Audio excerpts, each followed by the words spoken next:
Welcome to the Living Well podcast, hosted by City Union Mission. In each episode, we bring you inspiring stories of transformation and insights from those who've overcome life's challenges. Join us on this journey of resilience and discovery. Let's dive in.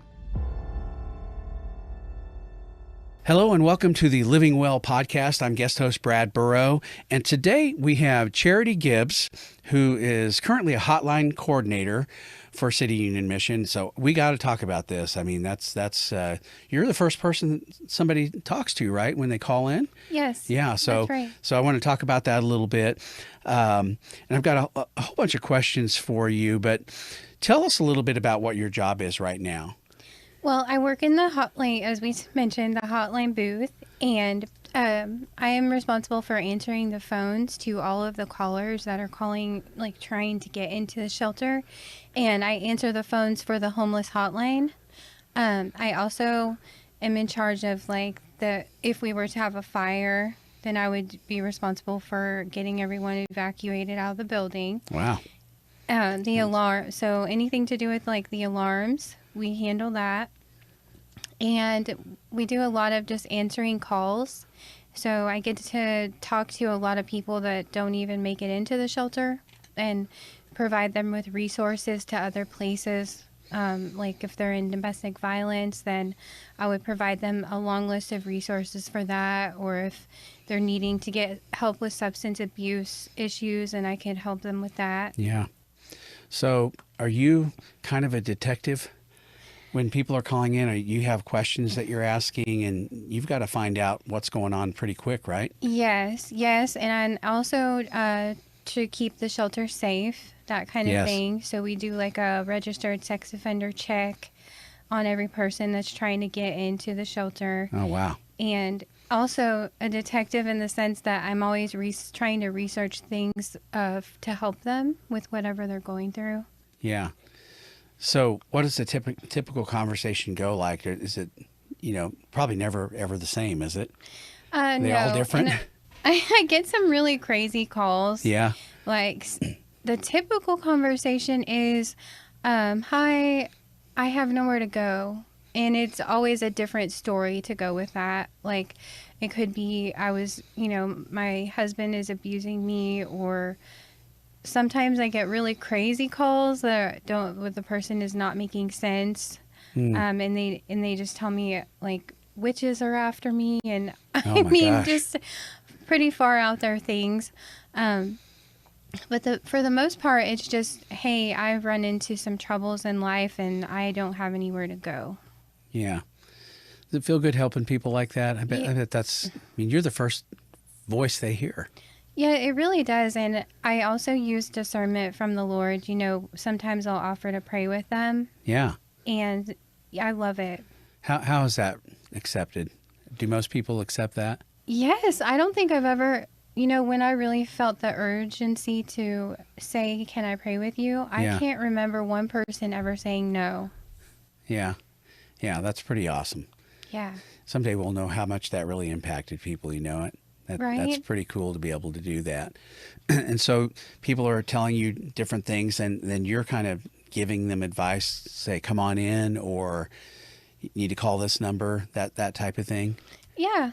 Like they're calling and I'm saying, okay, well, I'll look and see if we have a bed available. And then I'll explain to them what time to come, what to bring, and, that they're going to get their intake done. And then if for some reason we can't accept them into the shelter, then I look into whatever their needs are and do my best to provide them with a list of resources for other places that they can go.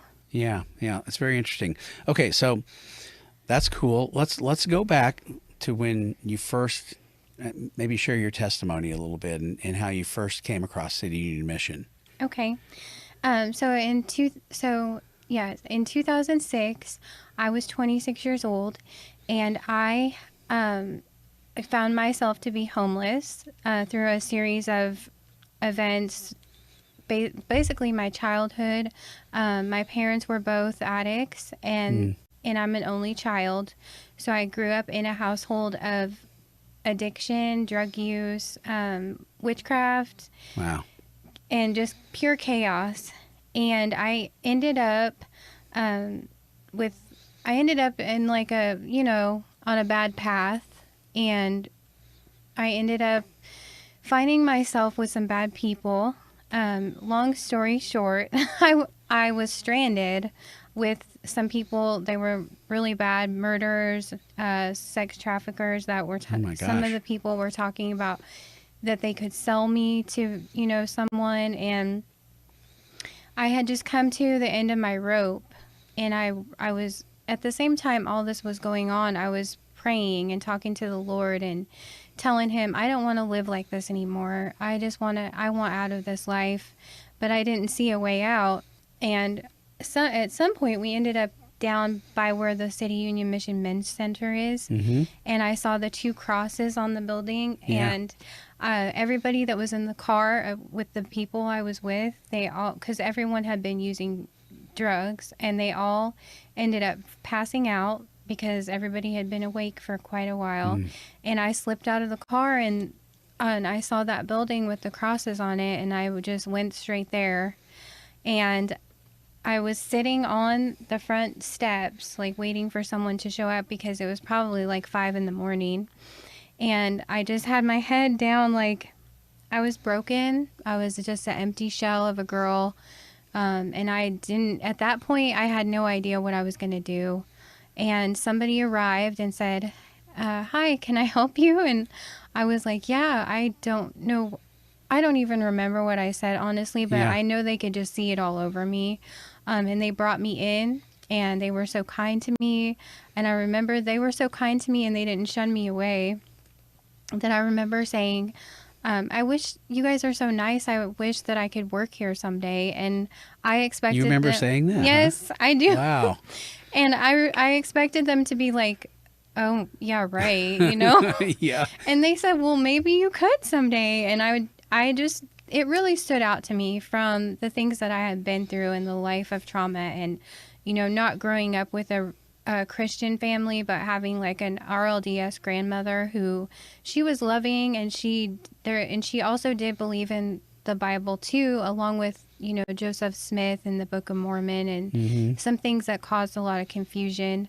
And so for them to be so nice to me, I had been used to being shunned for quite a while after both my parents ended up passing away in their addiction. Yeah. Yeah. So that moment kind of changed your life, it sounds like. Yes. Just the fact that somebody would love on you a little bit. Yes, it really did. It changed my life. And they ended up sending me over to the women and family shelter, where I experienced so much kindness. They put me I thought the room was beautiful, and I had a beautiful wooden dresser, and like they gave me a clothing voucher, and they were feeding me, and I was getting to talk to the camp, like the summer camp kids that come, the interns, and the Lord was just using it to bless me so much. And I'll remember that one of the guests came up to me, and I think it was my brokenness was just showing so much. And she gave me the Bible verse, Micah 7, verse 8, do not gloat over me, my enemy. Though I have fallen, I will stand. And though I sit in darkness, the Lord will be my light. And she said, memorize that. And I did memorize it. Yeah.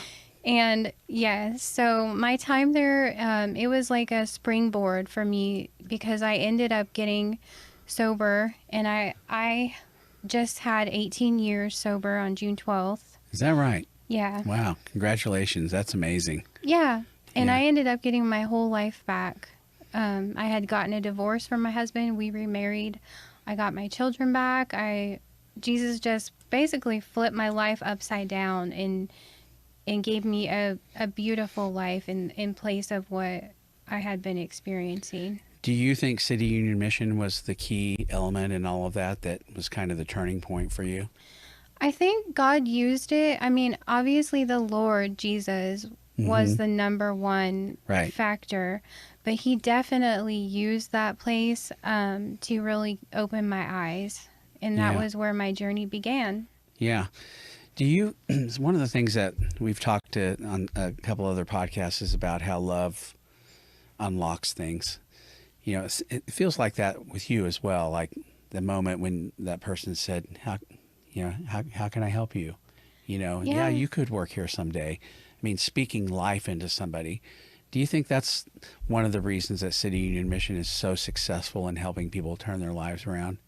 I do. The love of God. We come to the Lord through the goodness of God, and yes, that is why they are so successful. Yeah. Definitely. Yeah. So, and that kind of sets you on a path of growing in your faith. It sounds like in your relationship with Jesus. Yes, very much so. Where to the point where I ended up after I left there, I ended up in a few places, but one of the places was the Kansas City Restoration Church, and this is somewhere where they would have us to wake up and pray every morning for an hour. You would get up and kneel at your bed and pray for an hour. And I ended up receiving the baptism of the Holy Spirit to the point where I saw myself change, like, to, in a way that no one could ever tell me that God isn't real. And that it all did start at City Union Mission at the shelter. Yeah, that's amazing. And that was, so 20 years later. Yes.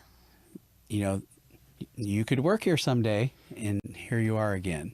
Right? What was that like, coming back to City Union Mission? And that had to be an amazing moment. Yeah, and it was a surprise even to me, because before that it was 2020 and it was COVID. And I was a home health care worker. I was taking care of an elderly couple. Okay. And the man had dementia, and the woman, she had Parkinson's. And the man he ended up getting COVID, and he ended up passing away. And I no longer had a job with them because the woman was going to go into like assisted living once he passed. And so I had started the journey of becoming a selling life insurance. Is that right? That came out of nowhere, huh? Which for me was a very lifeless job. Yeah, no pun intended, right? Yeah. And I didn't enjoy it at all. And so I just began praying and asking the Lord, because I was tired of trying to figure out what I wanted. So I just began praying and asking the Lord, what do you want me to do, Lord? And one day I was on Indeed looking for jobs, and City Union Mission came through the job feed. And I was like, what? Are you serious? Like, I didn't even know that would... I mean, I hadn't thought about City Union Mission in years. Yeah. And I didn't think of it as a possible career path. Yeah. But something in my spirit just said, you really need to apply you need to apply here.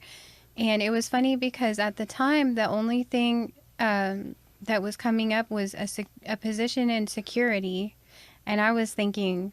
At City Union Mission? Yeah. Okay. Which now they have a whole security department. Yeah. At the time, they didn't. And so it was a lot different at the time. And I just remember thinking, Lord, I can't work in security. I'm like the least intimidating person.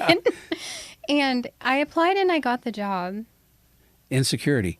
Well, yeah, but it's basically the same job I have now. Oh. It's just that they have changed a lot of things. Just called something different than... Yeah. Yeah. That had to be a pretty amazing moment, huh? Do you remember your first day? Yes, I do. And I was just very nervous. I didn't know what to expect. I had never worked in a ministry before. And the fact that I had been there as a homeless person, I didn't know if people were going to look at me like differently because of that. I didn't know, but it ended up being the most amazing thing ever. And I've been there, it was 4 years, April 21st. And I love my job so much, and I can't imagine going anywhere else. Yeah, that's amazing. You know, I think God uses our circumstances in our past to prepare us for things that we're going to do later. I mean, you look like the perfect example of that. I mean, do you look back and say, okay, I can help people because of some of the things that I've gone through in my past? Oh my goodness gracious, yes. Yeah, yes, definitely. Yeah. A lot of the women that are coming in, I've been through all of it. I've been in abusive situations. Mm. I've been where they've been. I've been addicted to multiple drugs. I've overdosed on fentanyl. Is that right? Wow. Yeah. And you're still here. Wow. Yeah. So when people call in, you can kind of feel what they're going through. Yes. That has to be helpful in communicating with them. Oh, yeah. And I feel like that it builds a rapport with them, that they will hear me. Yeah. That I'm not just, telling them, well, I have a degree and this is what you should do. Yeah. Because I have a degree, which is great. And that all of that, because I do have a degree also now. Yeah. But all of that is very useful. However, having lived it is totally different. Having Yes. life experience and walked through it and came out on the other side in victory, not being, not losing my life or being a vet, totally brain fried. Yeah. Yeah. It says something. Yeah. What, do you look at kind of your past and see people like kind of making some of the same mistakes that you made, and maybe you can talk to them? I mean, I don't know what those calls go like, but are they long calls? Sometimes they are, Yeah. yes. Sometimes I sit and listen. You're probably a really good listener. Yeah, I am. Yeah. That's something the Lord has blessed me with. Yeah. But you're hearing things that people are going through, and it's like, yeah, I went through that. Yes, and having the help of the Lord to, that I can pull advice from him too, that he'll put it on my heart what to say.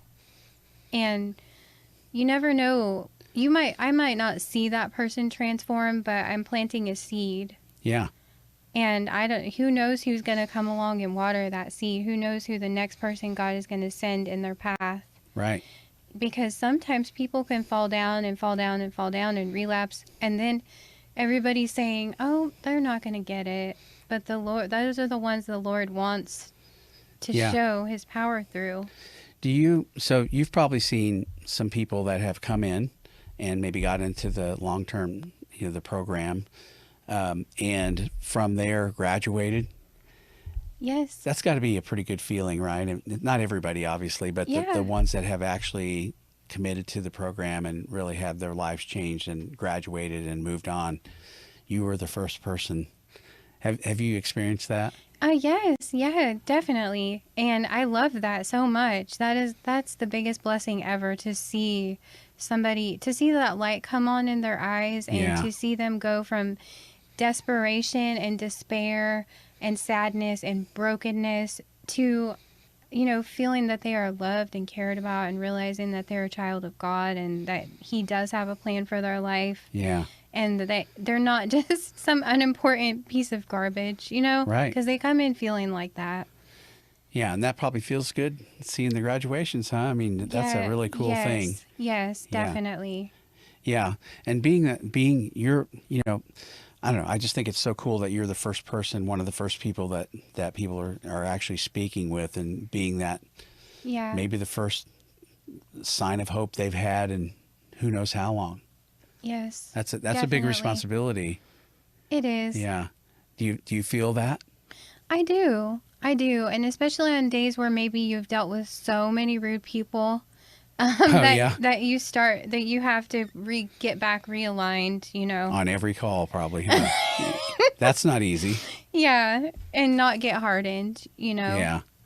Yeah. How many calls do you get a day typically?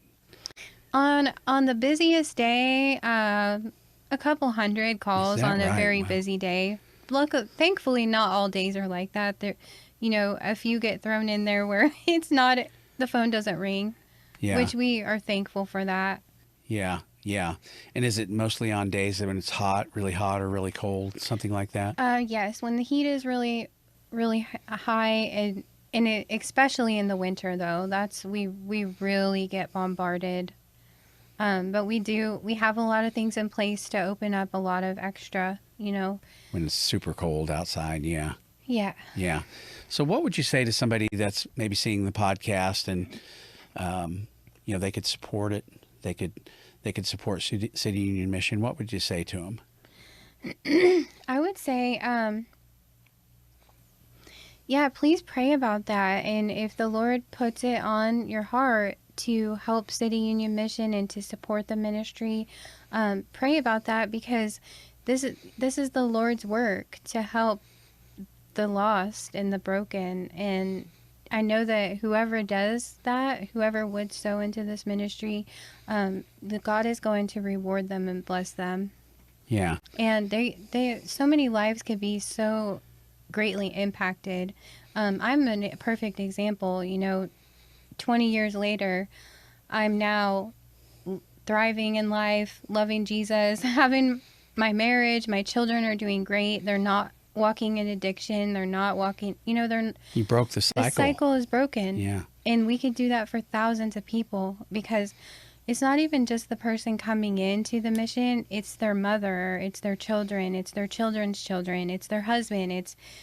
It reaches so many more people than just that person. Yeah, that's an amazing thing. Well, thank you so much for being on the podcast. I really appreciate it. Yeah. And I think the last thing I was going to ask you is just, if somebody's thinking about coming to work at City Union Mission, what would you tell that person? I would say it's definitely a calling. Yeah.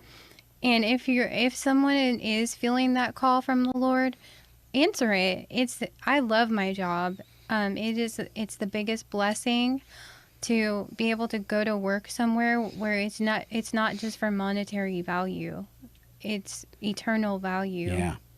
And yes, please come work at City Union Mission. If God has called you, please come. Yeah, that's great. Well, thank you for being on the podcast. I really appreciate it. And don't forget to subscribe, like, share this content. We've got a lot of really cool podcasts that are going to be coming out with great information and hearing about the stories like Charity that's, on the front lines of helping people get taken care of and helping them get their lives turned around. And that's what City Union Mission is about. It's really awesome, and you need to be involved. So thanks for joining us, and we'll see you on the next podcast. Thanks for tuning in to The Living Well. Be sure to subscribe on YouTube, Spotify, or Apple Podcasts. Follow us on social media for even more inspiration. Want to join our mission? Visit cityunionmission.org. Stay inspired, and we'll catch you next time.